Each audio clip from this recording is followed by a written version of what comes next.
విశాఖపట్నం బుద్ధిరాజపాలెంలో పైడితల్లమ్మవారి పండుగ గత మంగళవారం చాలా వైభవంగా జరిగింది. దానిలో భాగంగా తీసిన వీడియో ఇది.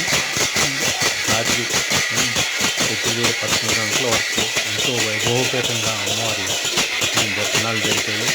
అలాగే ఆ సందర్భంగా ఏర్పాటు చేసిన డ్యాన్స్ లాంటివి కానీ మిగతావి కానీ కట్టడి గిల్లు కానీ ఎంతో చక్కగా జరిగింది. దీన్ని విశేషంగా భక్తులు వచ్చి అమ్మవారిని దర్శించుకొని వారి మొక్కులు తీర్చుకొని తమ కోరిక తీసుకొని అమ్మవారిని ప్రార్థించారు. అలాగే